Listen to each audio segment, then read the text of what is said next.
श्री गोपाल आश्रम बुलढाणा येथील आश्रममध्ये आपण सध्या आलेलो आहोत.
हा दत्तात्रय महाराज हे पोपळ हे दोन्ही लोह हे आरसा आणि तांबूळ लोणारकर पिढीचे.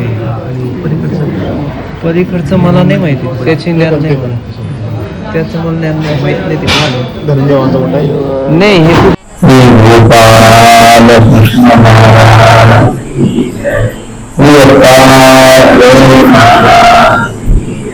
हे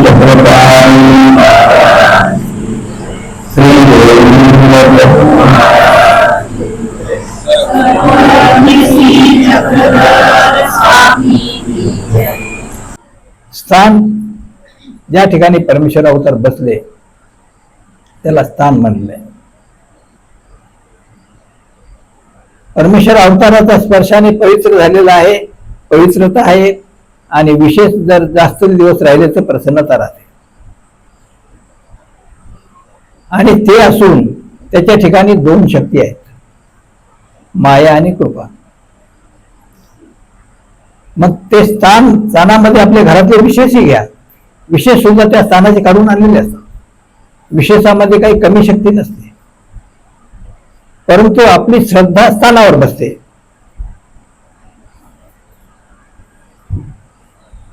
त्याच्यामध्ये दोन शक्ती ठेवलेल्या आहेत, एक माया आणि कृपा. आपण जर विधीपूर्वक वंदन केलं, आवडीपूर्वक वंदन केलं, आवडीपूर्वक म्हणजे कसं,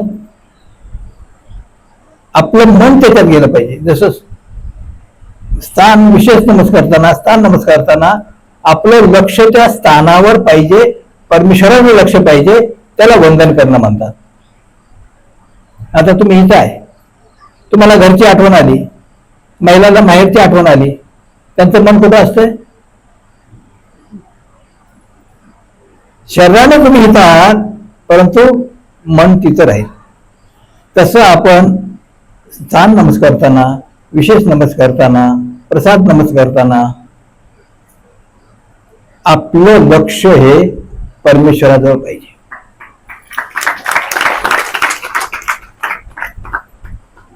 परमेश्वराजवळ लक्ष असलं त्याला स्थान नमस्कार म्हणावं, विशेष नमस्कार म्हणावं. आणि तसं लक्ष म्हणजे ते स्थान किंवा विशेष कुठला आहे, प्रसाद कोण्या ठिकाणचा आहे, त्या प्रसादाची लीळा काय आहे, स्थानाची लीळा काय आहे, तिथं स्वामी कधी आले, किती दिवस मुक्काम केला, कोणाकोणा काय निरूपण केलं, कोणाकोणाचं भोजन स्वीकार केलं, कोणाला काय दान दिलं, कोणाची लिखणवृत्ती केली, हे सगळं आपल्या डोळ्यासमोर आलं पाहिजे. आणि तिथून कुठं गेले, किती कोण कोण भक्तजन होते त्यांच्याबरोबर, कोणाकोणाची भेट झाली, हे सगळं आपल्या डोळ्यासमोर चित्र आलं पाहिजे. तुम्ही घरून निघाले स्थान नमस्कारायला, स्थान नमस्कारायला निघाल्याबरोबर तुमच्या कनेक्शन लागलं पाहिजे. अमक्या स्थानाला आपण चाललेलो आहे, तिथे स्वामी कधी आले, किती दिवस मुक्काम केला, कुठून आले, कोण कोण भक्तजन होतं, कोणा उत्तरार्धात आले का पूर्वार्धात आले का कधी आले, हे सगळं तुमच्या चित्र तुमच्या डोळ्यासमोर दिसलं पाहिजे. आणि ते आठवत असं तुम्ही गेले पाहिजे स्थान नमस्कारायला. प्रपंचामध्ये आपण असताना एखाद्या तारखेला चाललो कोर्टाच्या, आधी सगळी व्यवस्था करतो, आपण सगळे कागदपत्र जमा करतो, सगळं करतो. वेद कुठं असतो, कोणा विकायला भेटायचं, कसं भेटायचं, काय सांगायचं, किती कसं लढवायची केस, अमकं करायचं तमकं करायचं. जाताना गोष्टी सुद्धा त्याच करत जातो का नाही. आणि मात्र स्थान नमस्कारायला चालला, प्रसाद नमस्कारायला चालला, कोणत्या गोष्टी करतो आपण,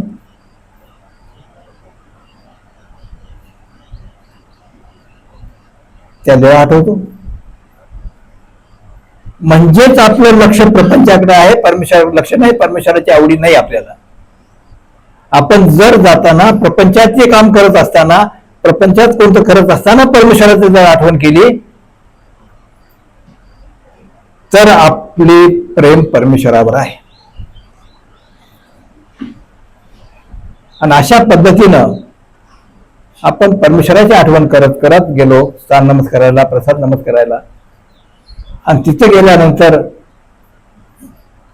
परमेश्वराचंच आठवण करत राहिलो, स्मरण करत राहिलो आणि विधीपूर्वक परमेश्वराचं स्थान नमस्कार केलं, प्रसाद नमस्कार केला, तर ते विधीपूर्वक होतं आणि त्याचं कार्य आपल्याला होतं. जसं मायेचं कार्य आहे, मायेचं सामर्थ्य का ठेवली, देवता का ठेवली तिथं, स्थानाच्या ठिकाणी देव, माया म्हणजे देवता आहे, देवताची शक्ती का ठेवली, आणि देवतेच्या पाया पडतो का आपण, मग काय.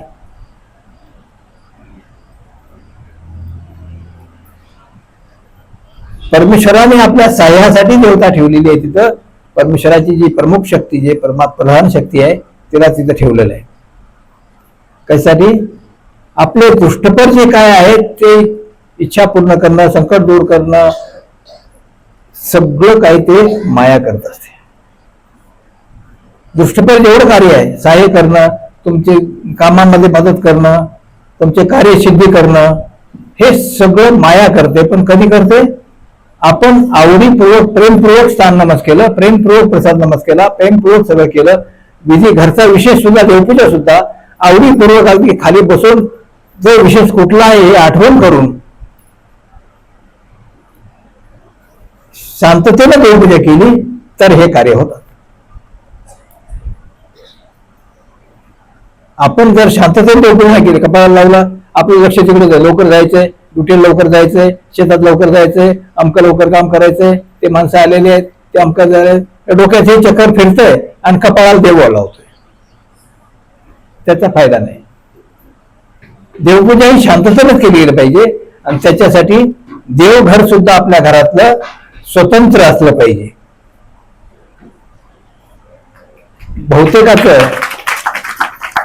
बहुतेकाचं देवघर आहे ते स्वयंपाकघरात आहे.